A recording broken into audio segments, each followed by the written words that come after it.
Good morning, everyone. It is Monday, November 16th. We are halfway through November. How can that be?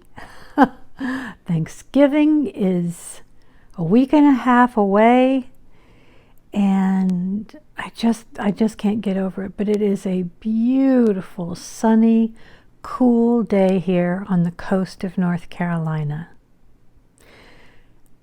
I want to remind everyone that this is our Monday free content day. So this morning coffee video and the content that I put up for all 3 levels will be shared publicly and allowing people to be able to kind of get a feel for what I'm doing here. And for any of you who are seeing this who are not patrons, I want to tell you that these morning coffee videos are made possible by my patrons at Patreon. So I thank you very dearly if you are a patron. Okay, that was just my little Monday spiel to let people know who are seeing it publicly. And anybody, patrons or anyone, please share the link to this video with anyone you think might enjoy it. Well, I am sitting here in a total bliss state because yes, I have my morning coffee. It's mostly gone because I've been puttering around here in my chair, and I am burning my pumpkin bread candle.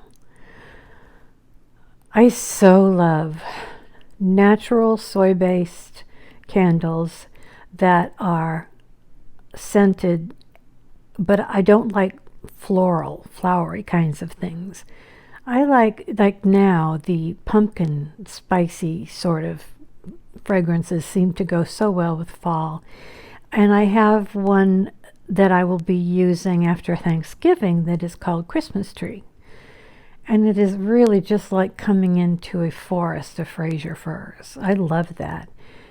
And burning my candle comes in accordance or fits right in with a quote that I want to share with you today.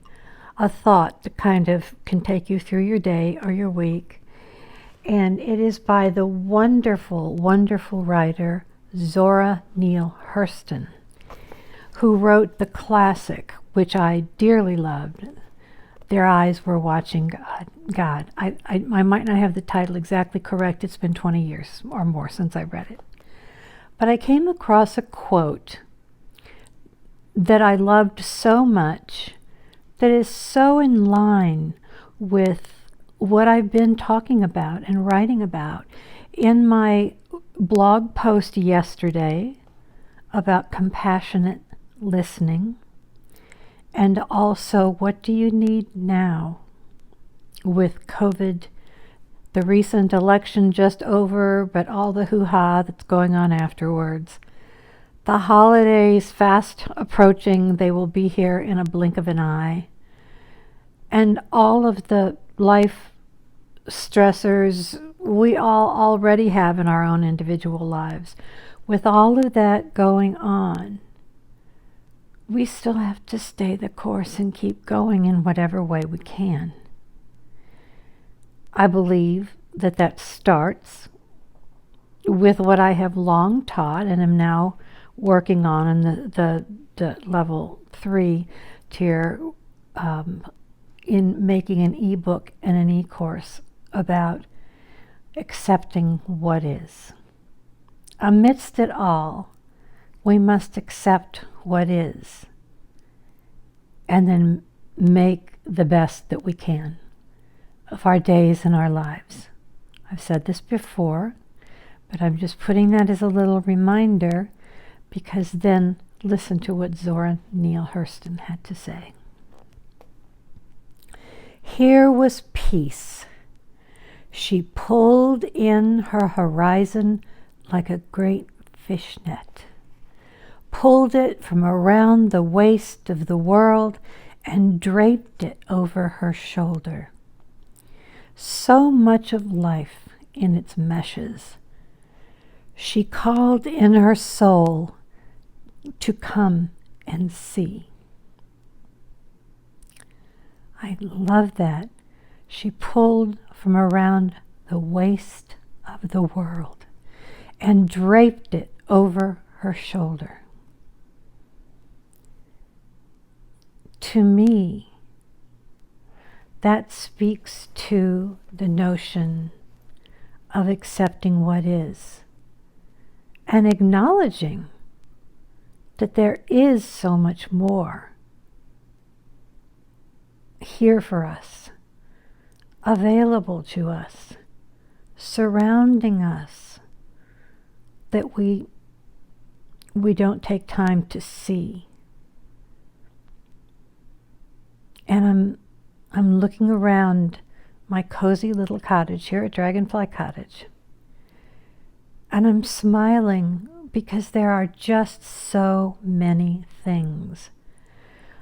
Because I am usually working in my studio, as you know, and am now laid up, having to work here from my recliner because my foot is injured, I am looking at my house in a whole different way.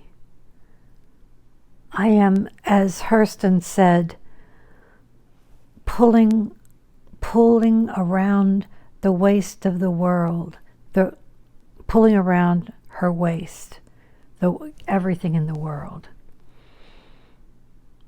And our world begins right here where we are. And I'm looking at the colored twinkle lights on in the studio. One of the first things I do in the morning is let Molly out to the potty and get Franny and Teddy up. Those are my parakeets.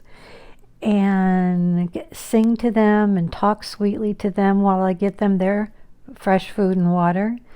And I turn on the studio lights. And I see them, but I'm really used to seeing them in a different sort of a way because I'm in there, they're around me in the studio.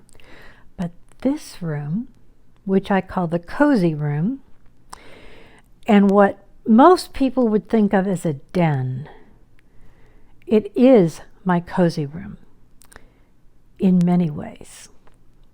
It is a room without windows. It was a room, this part of the house, this back part of the house, had been added on at some point, long before I bought the house. So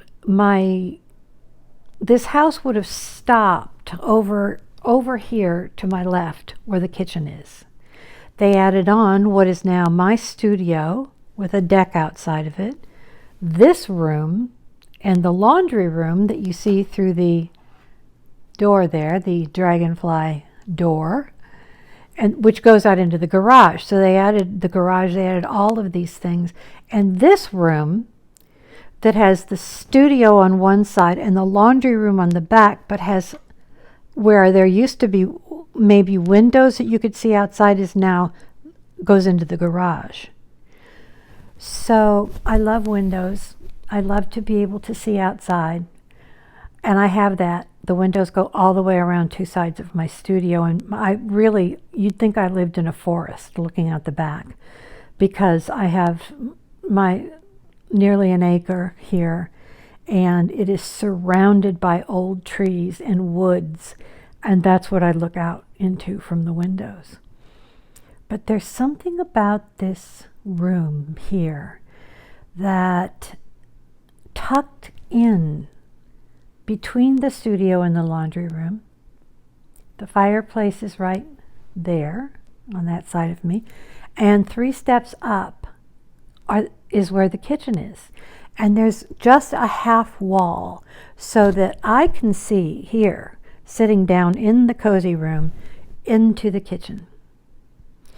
And so it's like being in this cozy little spot that's surrounded by these rooms around it, that you feel like you're tucked in. And from this chair, I look around. Soon I'll be able to have a fire in the fireplace. And I look into my studio, as if I'm observing it for the first time. Because I'm not in there, I can't be in there now because my foot needs to be elevated. And it's a whole new vantage point. And I am seeing things anew. And there's bookshelves all the way down one wall. The fireplace is in the middle of the two sets of bookshelves. But I'm sitting here, I always know these books are here, but I'm not usually just sitting. When I come in, usually Molly and I would shut the studio down for the night at about 10.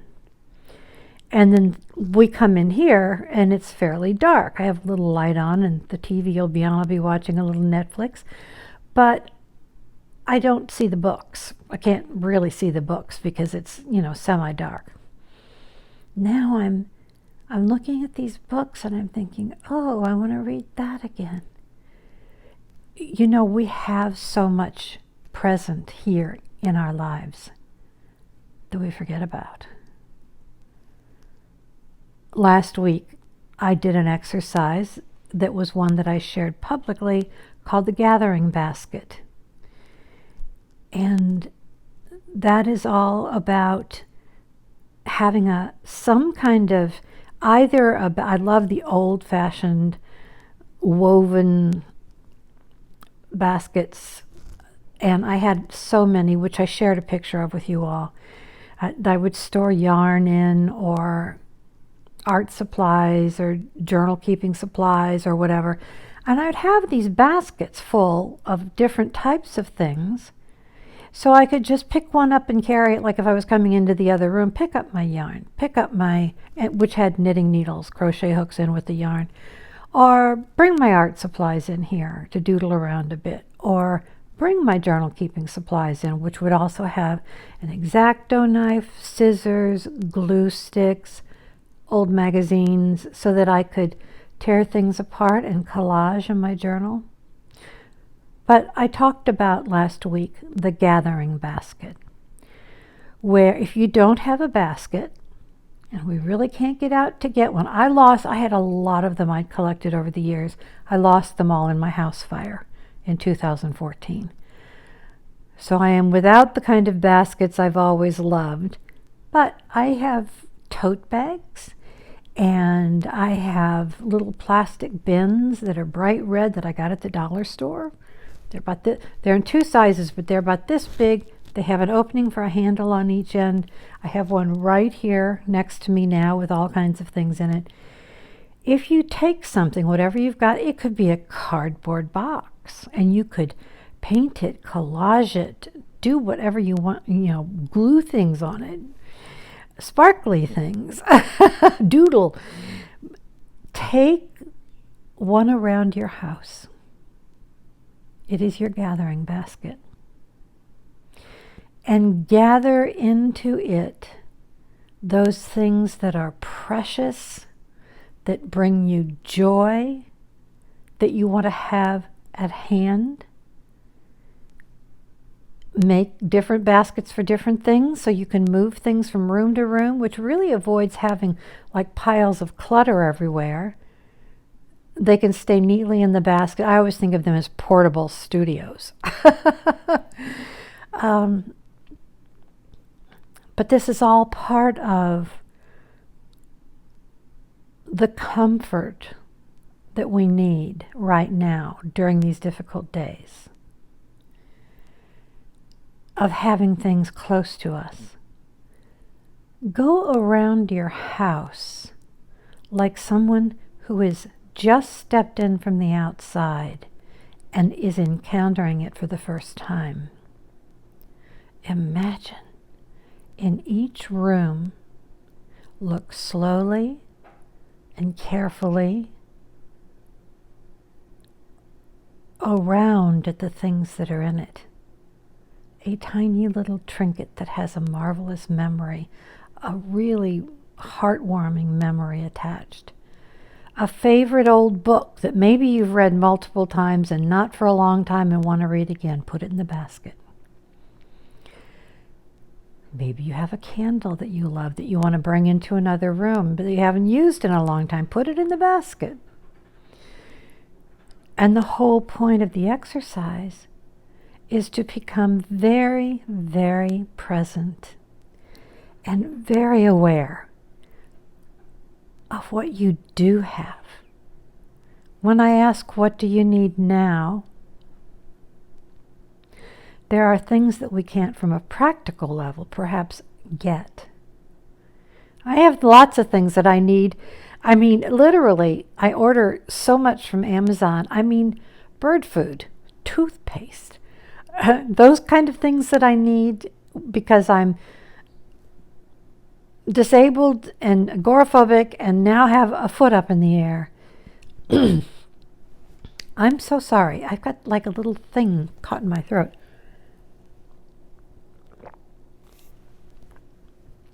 You know, there are ways to get some things that we need, even in COVID days. But I think that we have more than we realize already right here. Sometimes we have to go through our homes and rediscover what it is that we do have. How many of us, I know I've been one, have all kinds of stuff. And there are things that maybe we've purchased, I know I've done this, and never used. It's like a Christmas present. It's brand new and you never used it. Use it. I spent much of last year, maybe a year and a half, little by little by little, with my dear friend Eleanor, who is my daughter's best friend. If you've watched these videos, you've heard about Eleanor before because she comes twice a month on a Saturday afternoon for 3 or 4 hours. And she does some of the heavier chores that are hard for me to do.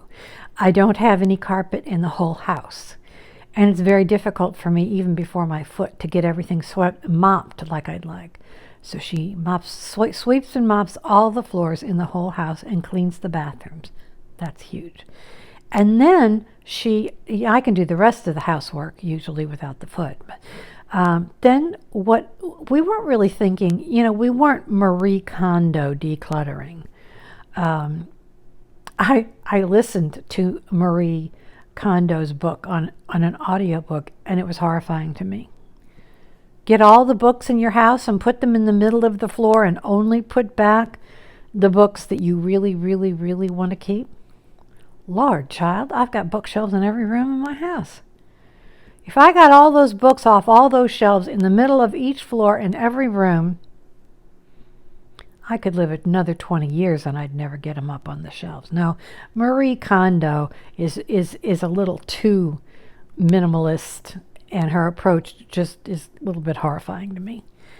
But if you slowly, Eleanor would spend with me an hour twice a month. And we would just have an eye to, do I need it? Am I going to use it? Do I really want it in here? In a way, it is that part of Marie Kondo's message about just keeping the things that bring you joy, or the things that you really do and need to use. Every time Eleanor was here, she carted out box loads, bagfuls of junk, or things that would go in the trash or recycling. She went every time she left. She left with a car full with bags or cardboard boxes full of things that could be donated. Now I don't think you can make donations. Here, you can't go to the thrift stores. You can't donate to places because of COVID. But then we were getting rid of everything we possibly could. And I mean, it took a long time. And my house is not spare. I don't do spare. I'm not a minimalist. I like cozy. I like all my things. You know, I have lots of shawls that I've collected over the years. I'm often, usually wearing a shawl most of the day over what my grandmother would have called probably a house dress that's kind of like a caftan that I get cheap online from time to time when they have big sales, and they're very colorful and prints, and you know, it's what I always wear. And I like cozy, soft blankets and quilts and pillows. And I am gathering around me in my gathering baskets. And I showed you my work area around me is completely full. Art supplies, yarn, crochet, my big planner, my sketchbook. I'm working on Maisie again. So you will be seeing Maisie's art. I'm working on the Maisie in the bathtub, getting that picture finished. And pens and, oh my goodness, everything under the sun. Little jar of almonds for a snack. And I always have a water bottle next to me. So I'm going to end by rereading the quote from Zora Neale Hurston that I will leave you with to hold in your heart and kind of think about for today and the days to come. Here was peace. She pulled in her horizon like a great fishnet, pulled it from around the waist of the world and draped it over her shoulder. So much of life in its meshes. She called in her soul to come and see. Gather together those things you cherish and love, and let them fulfill your present needs.